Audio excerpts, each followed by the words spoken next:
Okay, good afternoon. Welcome to the Motorist Modernization Monthly Advisory Board meeting. My name is Kristen Green. I'm with the Office of Motorist Modernization, functioning on behalf of Terrence Samuel, who is traveling. I'd like to begin with official roll call of the advisory board members. Deb Roby. Here.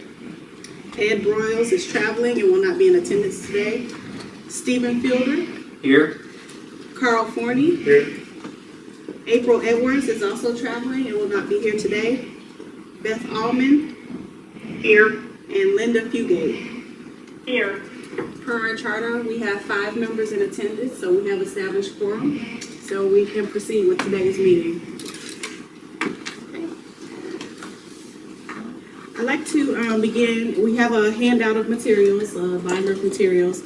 And so if you all will turn to page 5 of the handout, I will walk through the minutes from our last meeting, which was held on September 8th, 2015. At the end of the review, I'll call for a vote of your acceptance of the minutes. All right, the meeting was called to order at 1:00 p.m. Terrence Samuel began the meeting and proceeded with roll call of the board members. All members with the exception of Linda Fugate were present at the meeting. Catherine Sanders is no longer employed by the department. Her replacement is here today. Carl Forney is joining as a new advisory board member, so welcome, Carl. Other DHS&B members were in attendance and are listed. There were visitors also included. We ask that all visitors please sign the sign-in sheet. We reviewed topics from the August 11 meeting minutes. Those meeting minutes were accepted unanimously. Terrence Samuel attended and provided an update from the Tax Collector Annual Education Forum. He gave members an update on the topics that were discussed there. Moving on to page 6,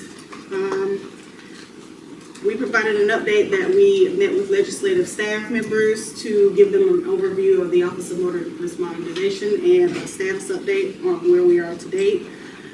We also presented revised documents for the fiscal year, which includes the program spend plan. Next, we reviewed a ESC approved change request. Wendy Ling presented several changes to the schedule that were approved by the ESC that were associated with the support services contract amendment. Remember, several deliverables were added. We incorporated those things in the schedule. In addition, there were some shifts in terms of the beginning of the requirements validation period and the extension of that period through this fiscal year.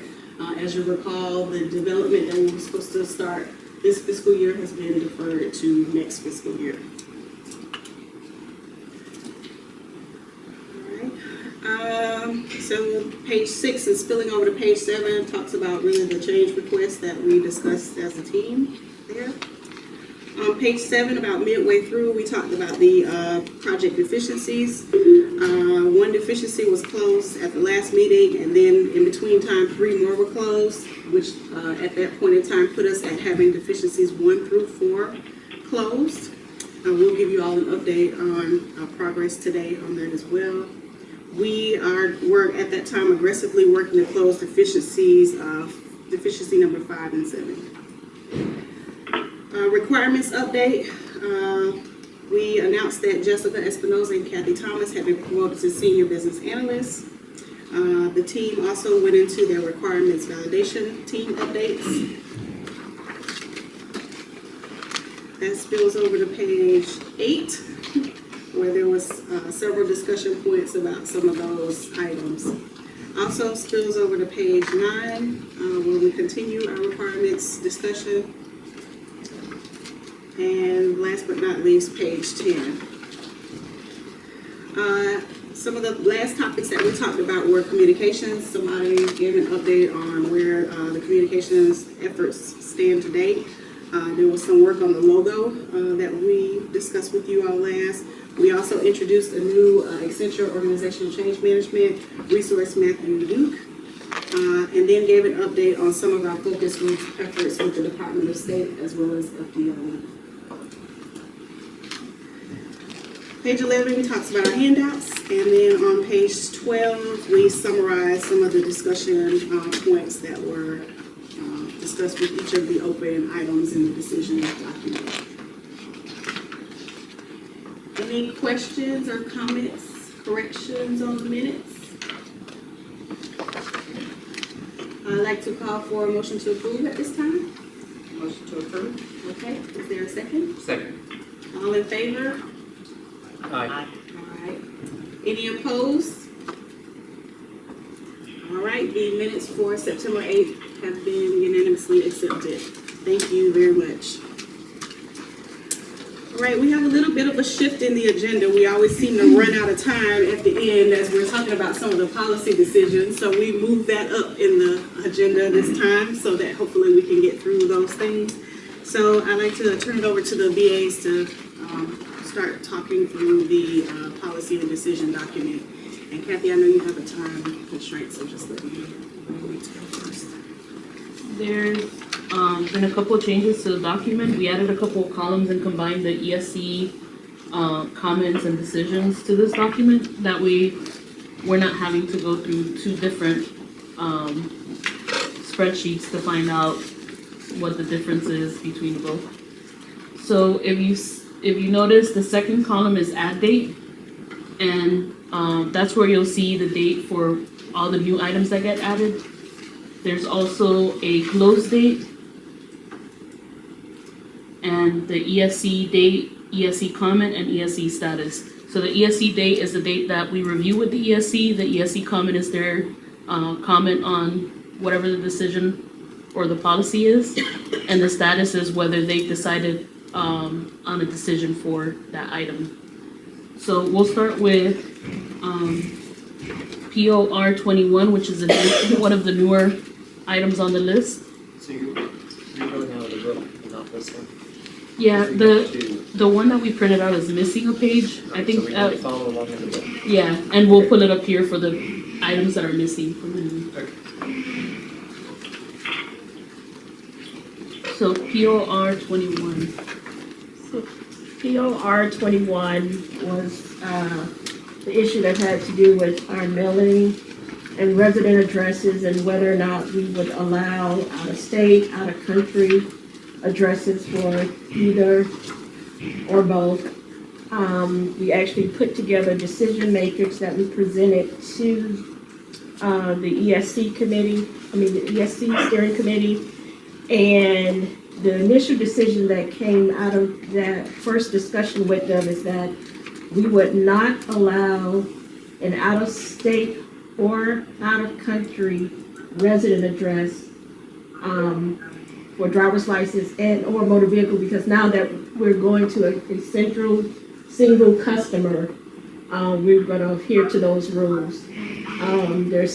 As far as the mailing address can be out-of-state and I believe out-of-country, but we currently have, I think Peter Strombolis is going to make sure that that decision isn't in conflict with anything in statute, that we're not violating anything, so we're waiting on a ruling back from that, but that is the initial decision that's been submitted by the board. So I have a question. This is Linda Fugit. When we process a non-resident, to process a military person's registration, for them to carry out-of-state insurance, they have to have an out-of-state address. I'm sorry, I forgot. The exception to the rule is military. They have to be active military, though. So there is an exception to the rule. Yes, for military only. Military, Okay, thanks. is it the active duty individual and And their his spouse? family, and their family. Okay. Yes.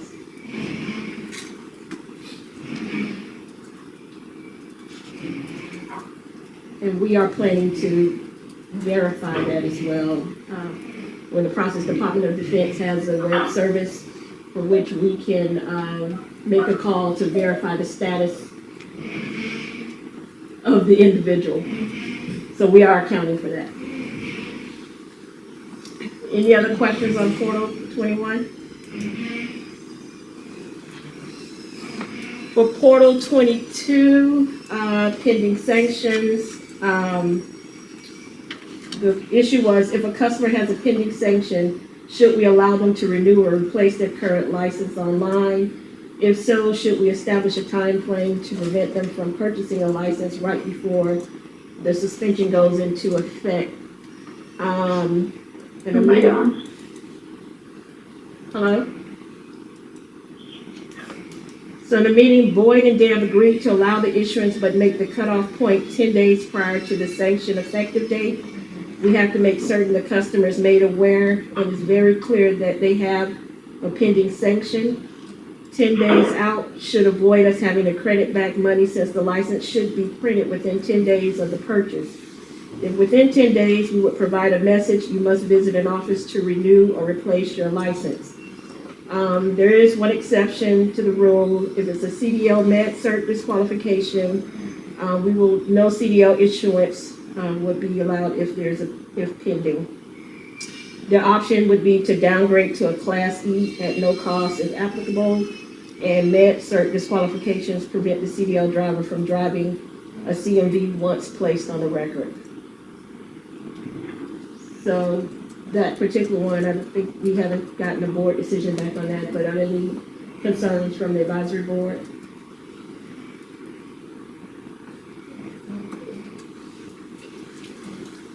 Okay, portal 23, minor ID cards. The question was raised, do we want a 5 to 14-year-old to be able to renew their ID card online, or should they have to go in person?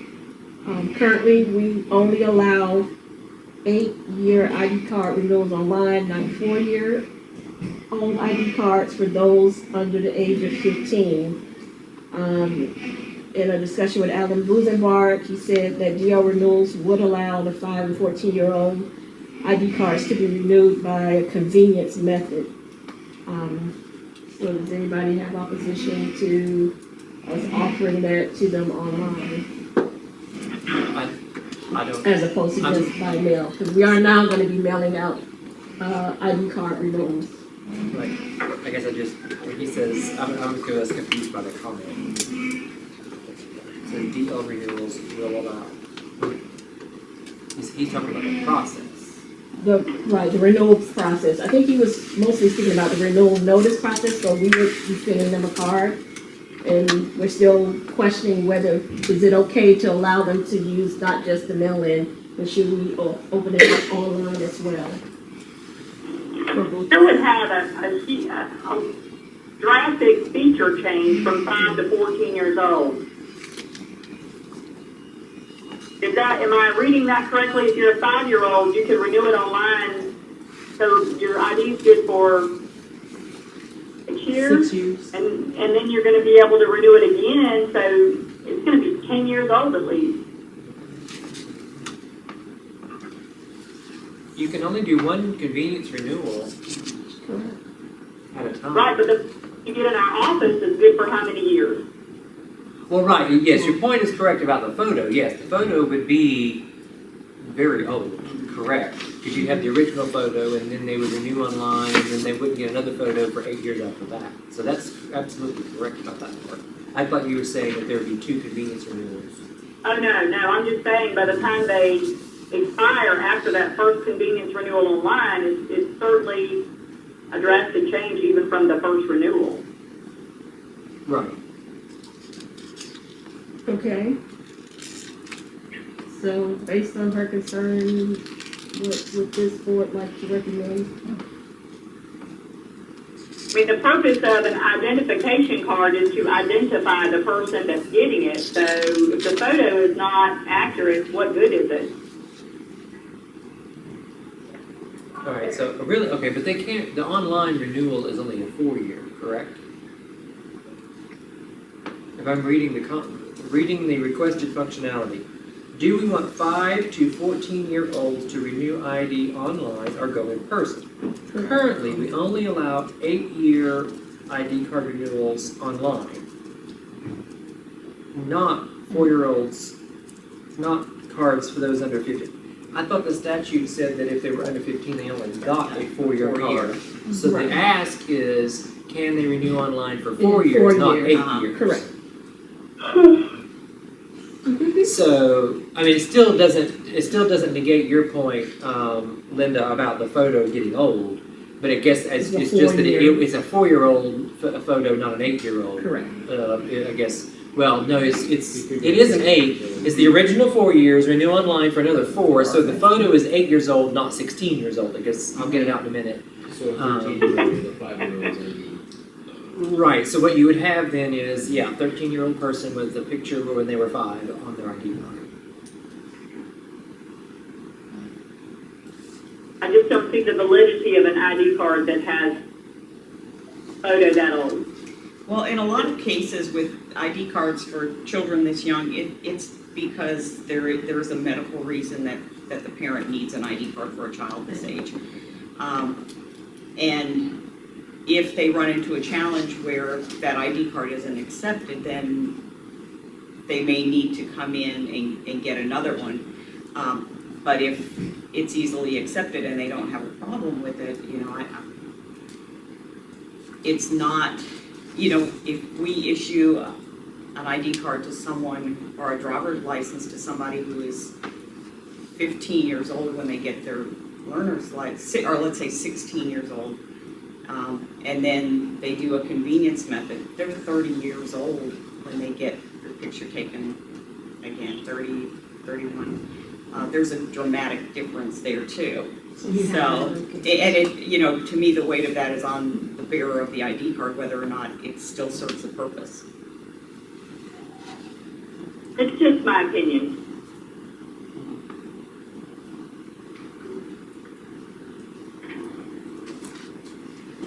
Okay. We'll note those concerns and we will present those arguments as well when we go towards, before the ESC.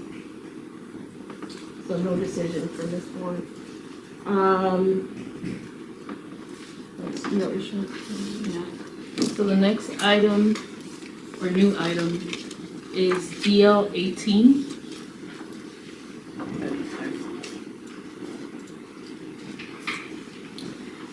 And the concern was brought up about the original issuance date, and we spoke briefly about it during the last meeting. The recommendation is the original recommendation was to create a new issuance type called original issuance or true original issuance. And then if they were going to come back after being expired for 12 months or 18 months, then they would just be renewing the license. So we talked about it with Maureen, Natasha, and Deb.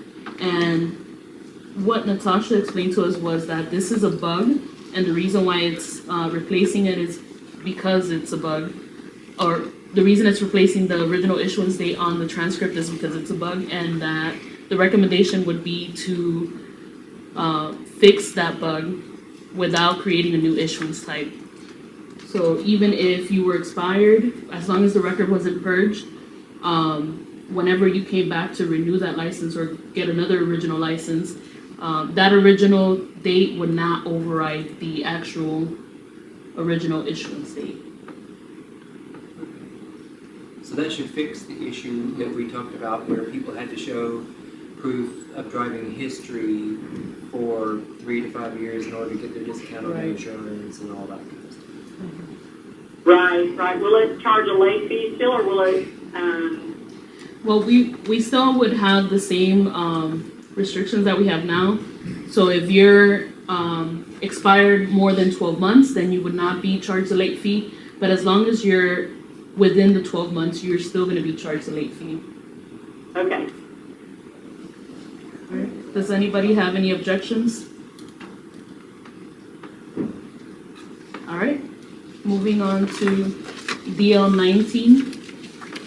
DL 19 was an issue that was brought up during one of our meetings, and we spoke about changing some of the checks the ANVA checks that are ran during a transaction or during a customer inquiry. We also talked about whether the service was up or down, how we would handle those situations. For Class C original issuance, if the service is up and the user receives a not eligible response for SIDLIS check, then no override would be allowed. Same thing for Class C renewal. for Class C replacement, and for temporary permit. Well, for temporary permit, the check would not be required. And based on the stats, we did some evaluation on whether the load of checks would impact the SIDLIS and ANVA servers, and it was determined that it would be too much of a load to try to run a SIDLIS check on every transaction. So what we're gonna do is not go forward and continue to run the checks, only the checks that are required currently, which are PDPS and SSA for all Class C licenses.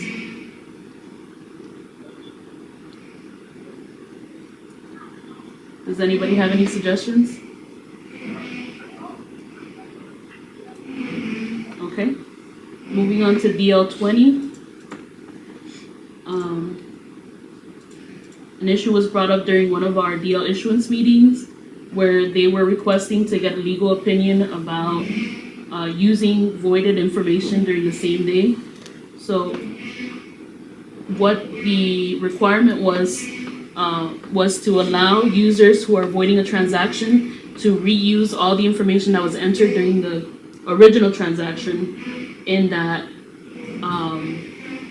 in the new transaction that they were going to process to reissue that license. And there was a concern that reusing that information may not be allowed by statute, or maybe legal would recommend that we don't reuse the information. The suggestion was to add a prompt to make sure that all necessary changes have been made and require a new signature under oath and acknowledgement of the oath during the transaction review, so that both the examiner and the customer are verifying that the information is still correct from the voided application.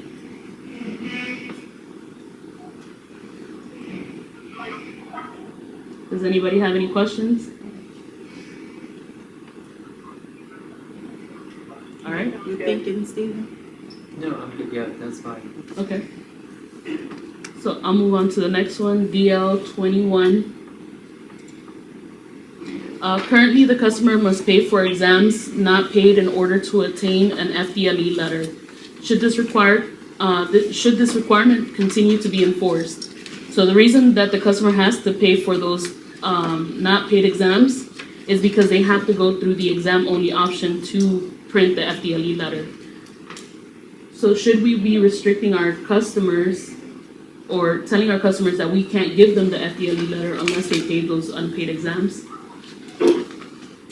No, right now we're meeting with FDLE on these letters, and I think it's more important that we capture as much information as we can on the predators and offenders, and that we gather, the photo, the signature, as much address information, as many scan as much as we can. That's more important than the fee.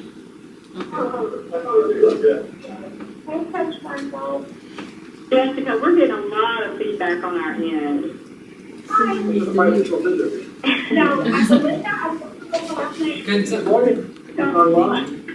If anyone who's not talking could mute the phones, that might help. Yes.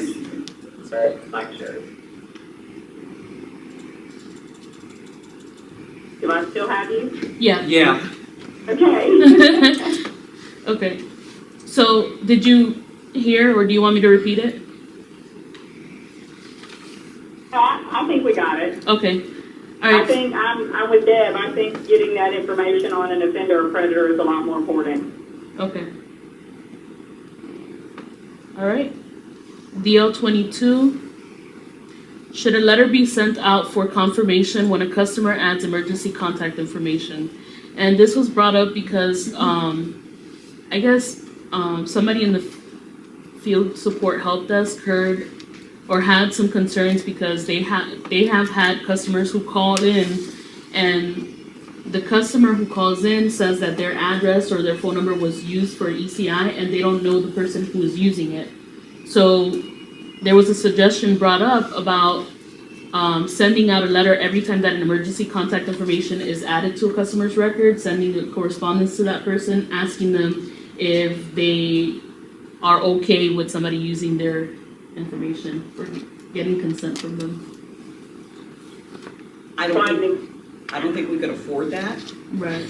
Right. And we currently don't collect the address, so we'd have to start collecting addresses. It's just the, Well, we Addresses. collected in Yeah, you the, But For the the- law doesn't require Right. you to get their consent. Right. So, yeah. I mean, Yeah, I can name anybody I want, I don't have to have their consent, I so. mean, one would think that you would. You As a would, courtesy, but there's no however- law requiring you to do so. And with the volume we have, we couldn't afford it, and then if someone were to come back and say, I don't want them to use it, we don't have any legal authority to go back into that record and change somebody's emergency contact information, so. That would be a vicious circle. how do they currently know now that somebody's put them on there? How would you know? You don't. They You wouldn't. don't, they would find out if a police officer calls them But I or mean, it's shows up at no their house. different than schools. Mhm. I mean, anyone in this room who's a parent, you fill out that form every year, who to Doctor's contact office. when your child is whatever. You don't get consent for that one, and that the school never tells those parents either. So I don't see it any different than that, because it isn't, it's exactly the same thing. Okay. All right, so I think that's, or you have the renewal. Renewal one was, the question was about school bus, CDL school bus drivers. Should we allow them to be able to renew via the convenience method, online or via the mail? Now that we're offering CDL renewals online as well. And I think Boyd and Deb agreed that we would allow CDL school bus drivers a convenience renewal option online and via the mail. Online will be the electronic signature indicating they are a school bus driver. We may want to have a box that they can check indicating that they're still employed as a school bus driver. We would not renew CDL hazmat by convenience method. So one of the issues, so we agreed with that, we can do that, but one of the concerns was that currently on the renewal notices as well, we quote the price of what the renewal is going to be. And right now, when they come in and do the transaction in the office, that indication is only captured as part of the transaction. It doesn't remain on the record. So one of the things we were wanting to do is to add that indicator as a permanent indicator on the record. And yes, when they come in online, we'd see the indicator and we'd know to present the question for them to affirm that, yes, I am still a school bus driver. But in order to get that initial flag seated, there may have to be as part of the data conversion. Because right now, the only way we'd be able to identify them is to go back and see did they previously get the reduced rate. And that's not something we wanted to do real time, so our suggestion would be that as part of data conversion, we set that flag based on whatever, and if we miss somebody, we catch them when they actually came in the next time. So you guys, is that okay? Okay. Renewal. Is that the only flag that would give them the discount, or will it ask anyone that has a school bus and passenger endorsement on their record? They do What? have, right, there is another, we will be able to tell by the endorsements, but others have that endorsement that are not school bus drivers, so we couldn't just key in on the endorsements. But the endorsement is a requirement as well as the indicator. Good, okay. Thanks. Renewal 02, customer stops. As part of the renewal notice and on the notices themselves, we were being, one of the requirements were that we provide more information to the customer to alert them that they have issues on their, either with their registrations or maybe a customer stop or things of that nature. And the question was asked, currently, I think there was a statute change to allow a customer stop for a bad check to prevent future transactions for the customer. However, the department's policy has not been changed. Will there be a change to the department's policy to reflect the change to the statute? So I think before the customer stop if they wrote the check for a motor vehicle transaction, it stopped the motor vehicle, but it didn't stop the driver's license side. And so that, I think the statute was changed to say we could stop either. But, I think it was Alyssa that brought it to our attention that we hadn't enforced that yet. And I don't know, if part of that enforcement was with us moving to the new, what's the system? That check, system that's kind of been in limbo. I don't know if that's why we hadn't enforced it and we didn't wanna, we were waiting for that to be put into production or and not make those changes in existing back check system, or I don't know where we are with that. And I was not involved in the discussions with the ISF project. It's fish funds. That was stopped before I ever even moved to DAS.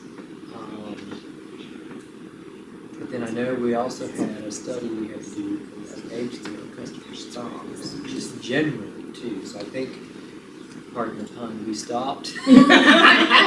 We stopped making any changes to stops because we were being scrutinized for all of our stops. But now I think that scrutiny has moved past a little bit, so we just need to readdress it, I guess. But of course, but then at this juncture, would there be any point in changing the current system or should we wait until the new one? I mean, even if we came back and said, yeah, we want to do this, So for us right now, it would be just a matter of we would give them that warning on the renewal notice as well to say, hey, you have this bad check, because I would alert you on your motor vehicle notice, and whether I would also alert you on your driver's license notice as well, even if the enforcement doesn't take place until. That there's a stop, because by the time they send it into us, then it's to send a refund back or delay the processing. But if they knew up front they're not going to be able to get their registration until it's cleared, it definitely would help. Okay.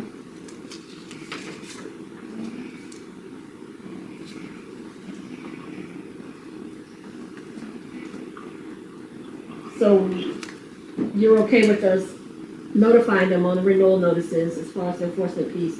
We'll have to deal with that in the new insufficient funds system. Okay.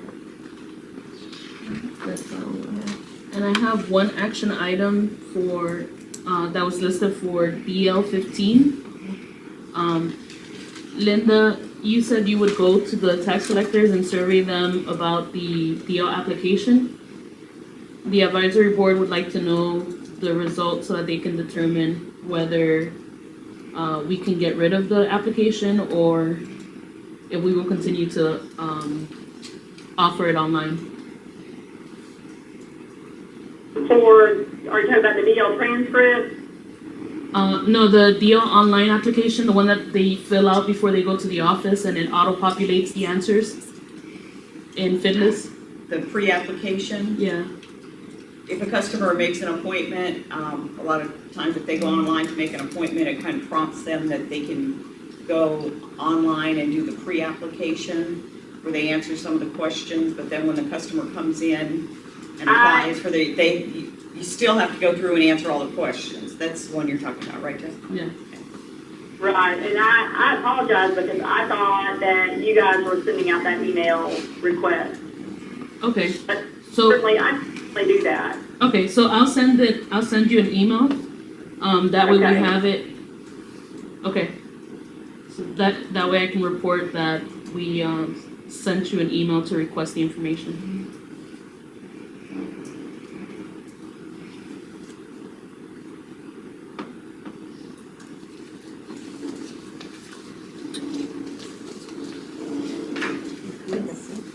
Yeah. Okay. Anything we need to add to this list, advisory board members? Any other topics that we need to, policy or decision that we need to document here and discuss? All right, thank you. We'll move on to the Motorist Mod Phase 1 program update, starting first with the status update and financial review. We are still in our requirements validation process. The team will give a more detailed update on where specifically they are at this point, a little bit later on in the agenda. A couple of things we did provide you as handouts in your booklet On page 25, we gave each member an excerpt of our overall program schedule.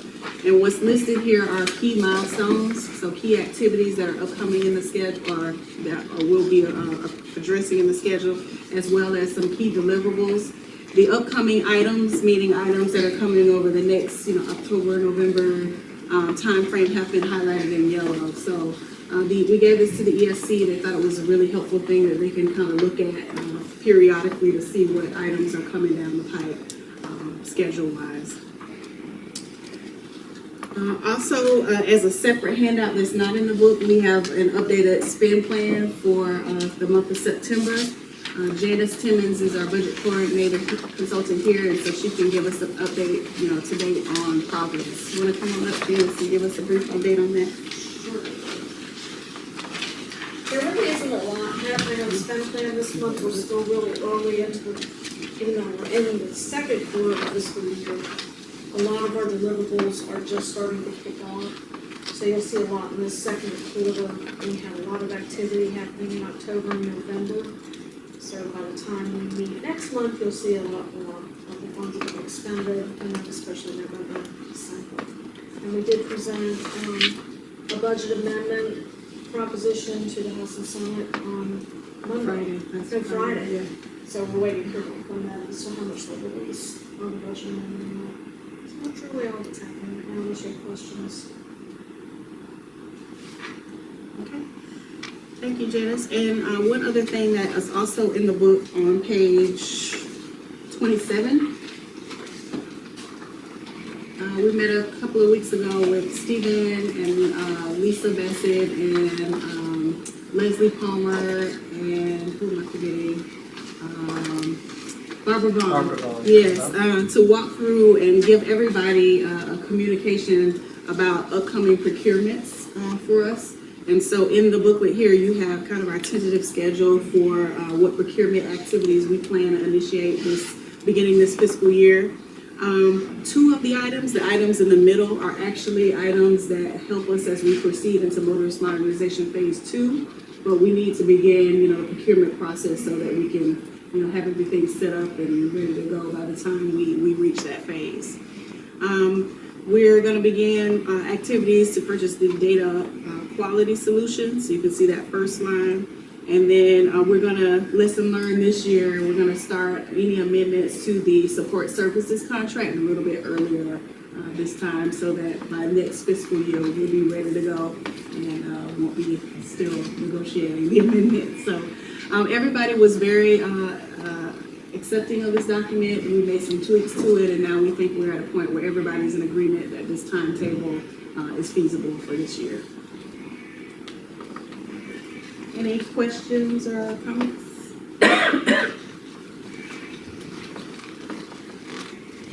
All right.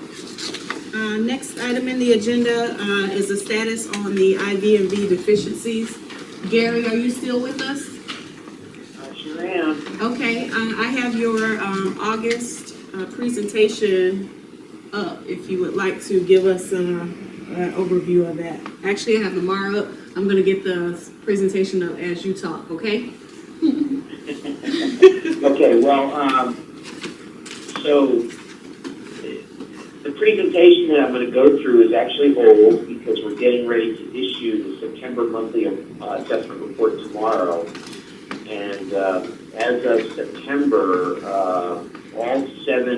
the first 7 deficiencies have been completely addressed by the team.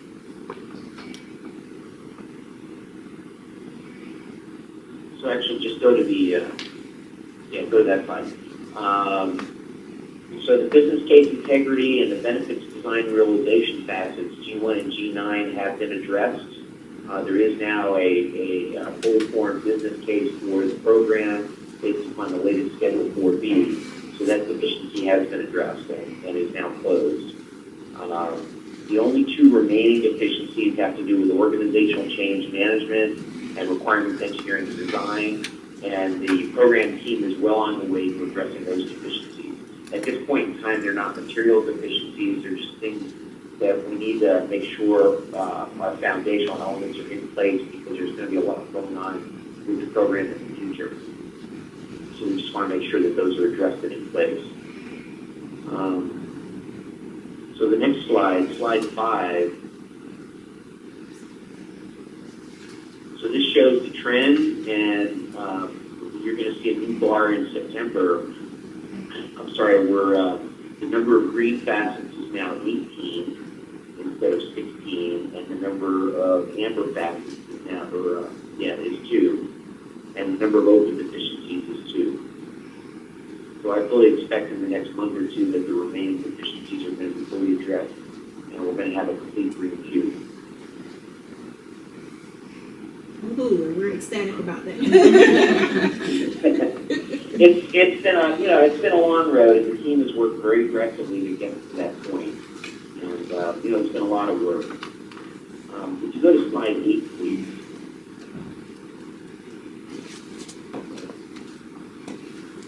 So, Kristen, I didn't know if you wanted to talk about this slide, because you usually do. Okay, we have a bit of an updated version in the materials. So you could just see progress here. So we're up to 71 deficiency recommendations that have been closed. And so we only have 5 open recommendations at this time, and they are associated with the remaining deficiencies that are open, associated with organizational change management, as well as the requirements validation. So this looks a lot different from the first time that we presented it. And it represents just a lot of hard work by the team. So I'm just thrilled that we've been able to come this far. When we met with the legislature, legislative staff to review our budget amendment, they were very complimentary to the team and just on our progress in getting these things closed in such a short period of time. So kudos to everybody. Any So next questions? slide, please. Okay, so.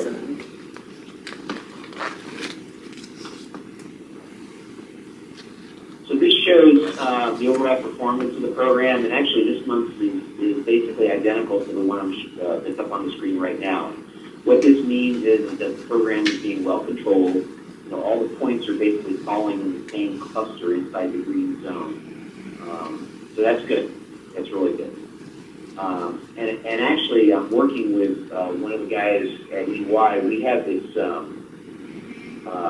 program or this tool that actually projects forward whether or not milestones will be completed on time.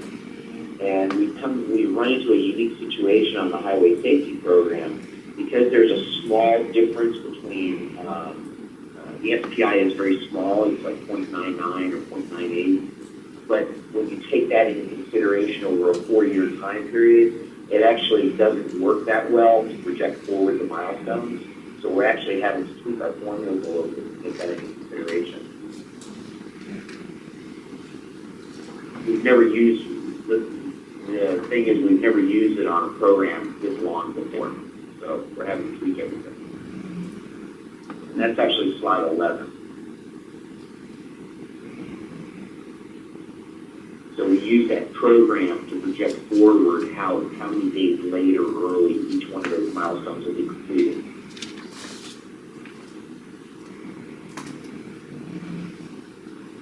So that's all I really have. I mean, everything else is just supporting information. Anybody have any questions? We got shaking heads in the room. Well, hold the phone up so I can see. You'll see it on the video. All right, thank you, Gary. Sure.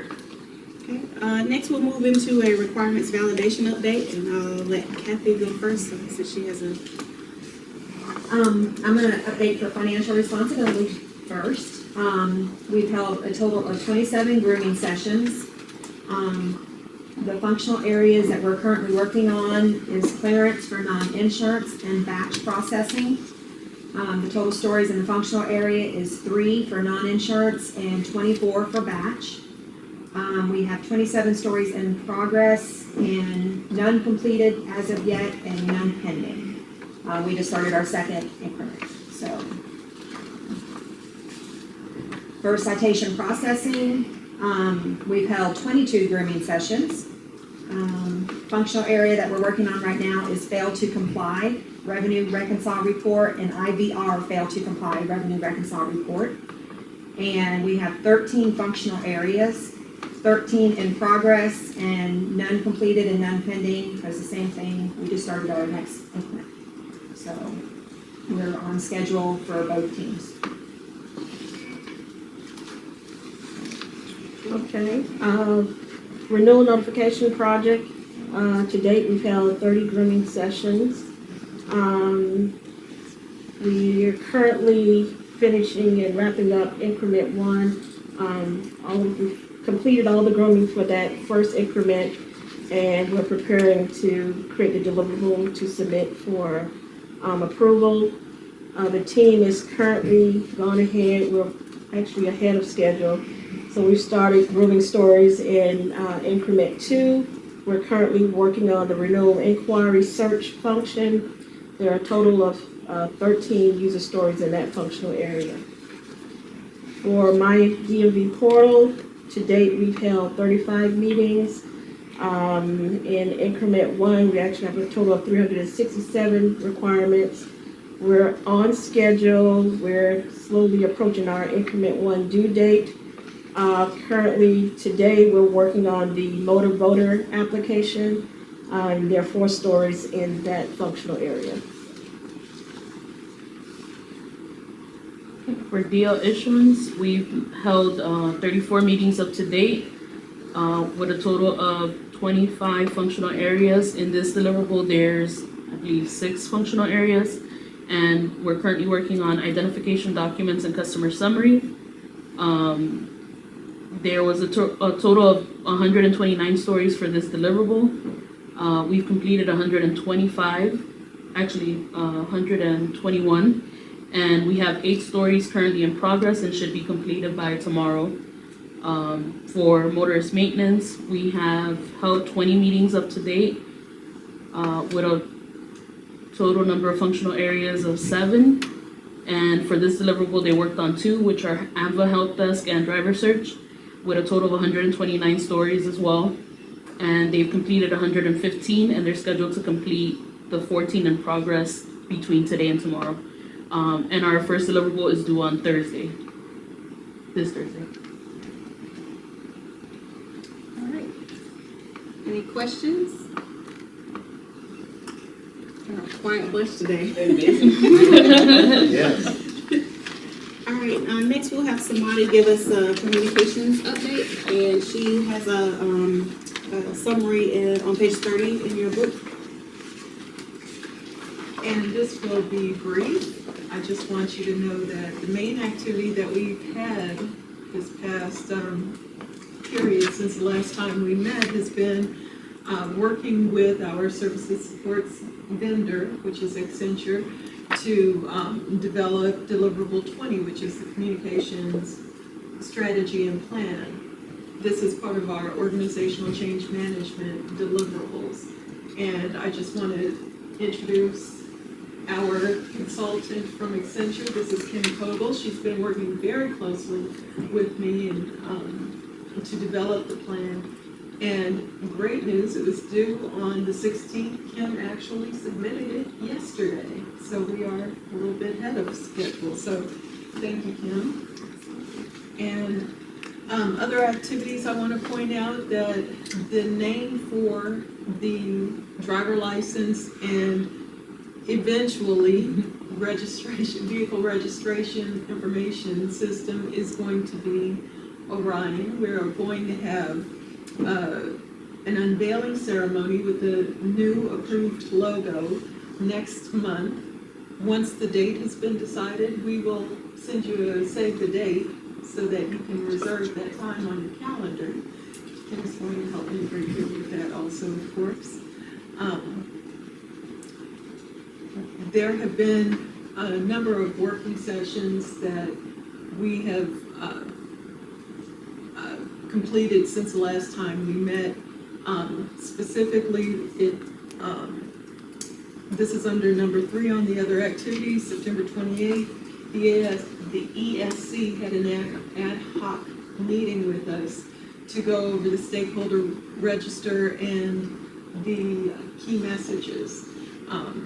We worked some more on that with the Chief of Staff on October 1st and then presented the draft to that point to OMM project leadership, including Kristen and Terrence, and Wendy was in that meeting as project manager also, I believe, on October 2nd. We also talked about the communications draft plan, the activities and tools that we're planning at that time. Another important element of the organizational change management / communications efforts are going to be the web page. So we're in the process of beginning to plan out that forward-facing web page and taking a look at all the existing SharePoint, PartnerNet, legislative, any page, including the advisory board page, which you guys are familiar with, to begin to draw all those elements together to have a comprehensive web presence for the Office of Motorist Modernization. A few preliminary recommendations were that we needed a centralized email accounts for feedback. So that's actually in progress now. Once we have it, of course, I'll provide it to the advisory board. But this is to allow us to receive feedback in one consolidated place so that the correct people who need to be advised of information coming back can get that information quickly. We're also working on a periodic communique to the program team members. This is in development, and the plan is for it to be no less frequently than monthly. So monthly or more frequently as needed. And we are going to begin developing a media-ready one sheet with the fundamental information about the program, basically. And this is also going to be information that's reflected in many other comms, or communications rather, collateral pieces. That's it. If there are no other questions, thank you. We're really excited about the logo. Samadi and the team have done a really good job with that. So we can't wait until the party where we roll it out. We're gonna make it a big grand shindig and just make it a fun time. So we're really looking forward to that. Lots of good, great things coming down the pipe. So building up our presence, just really getting everybody on board with the program is a big, major component of organizational change management. So we hope that, by implementing all these things, everybody will be on board, they will be bought into this program, and it will be a huge success. So thank you to Samadi and Kim and Matt for all that you've managed to accomplish in such a short period of time. And we're just looking forward to see what comes out of it. Thank you, everyone. It's team effort. Okay. One of the other things that Samadi has been helping us with is with the focus groups. So we have established a couple of focus groups with some of the partner agencies, FDLE, Department of State. We had a meeting with the Department of State just this week. Judy, I don't know if you want to give us a brief kind of overview on some of the topics that we discussed with them. Yeah, mostly yesterday, as part of a follow-up to a previous meeting, we reviewed some stats that we provided to them to assist in their upcoming project for their online motor voter registration. Just provided them some stats on the number of licensed ID and driver's license card holders and some subcategories of those as to whether they were citizens, immigrants, or things of that nature, to assist them in knowing what their potential population of usage of their application would be. One of the other things we talked about were some of the current issues we're having with the address matching and address edits. I think they stated currently about 25% of the information that we send over to them, the addresses fall out through their error validation process. They actually stated that they went and sat in at a tax collector's office, I guess, and observed them actually doing the entering in the information. One of their concerns was that every time they, I guess, got past the address validation piece, the user always got back an error that that the address was in error, so much to the fact that either they're thinking there's something wrong with our logic, or that even if it isn't an error, the users are just to the point where they ignore it every time and keep going, because they say they get it 100% of the time. So that's something we've taken away. Natasha and her group is going to look into it. They're going to provide us some examples of some actual data records for us to look at. And they were also we were going to verify the data file that they provided to us, where we're comparing the segmented pieces of the addresses and what have you, to make sure that we've got the most recent version and that we're also using the most recent version. So we're currently working with them to try to clean up and try to make the data that we're providing them as clean as possible.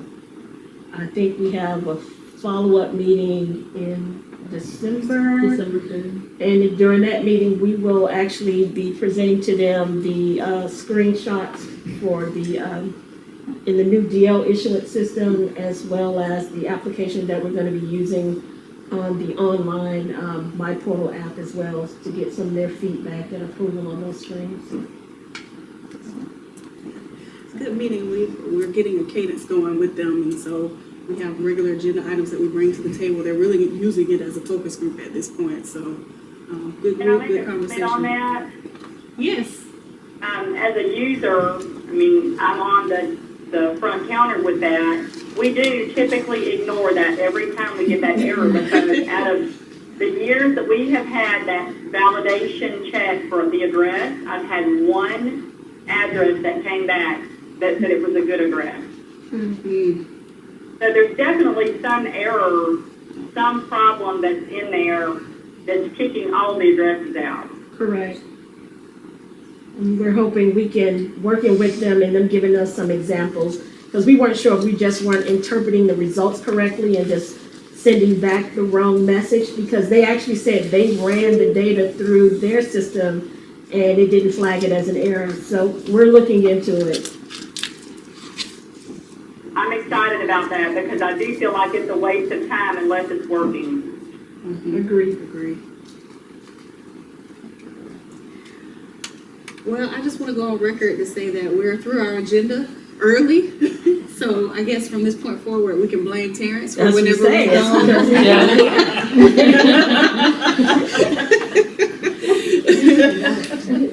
But are there any other questions, comments, good for the order? Topics? I do have an email out to tax collectors in regard to the transcripts that were discussed again last month. Okay. And I've not gotten back a full result, so I'd like to wait until next month's meeting to give an answer to that as well. Okay, great, thank you.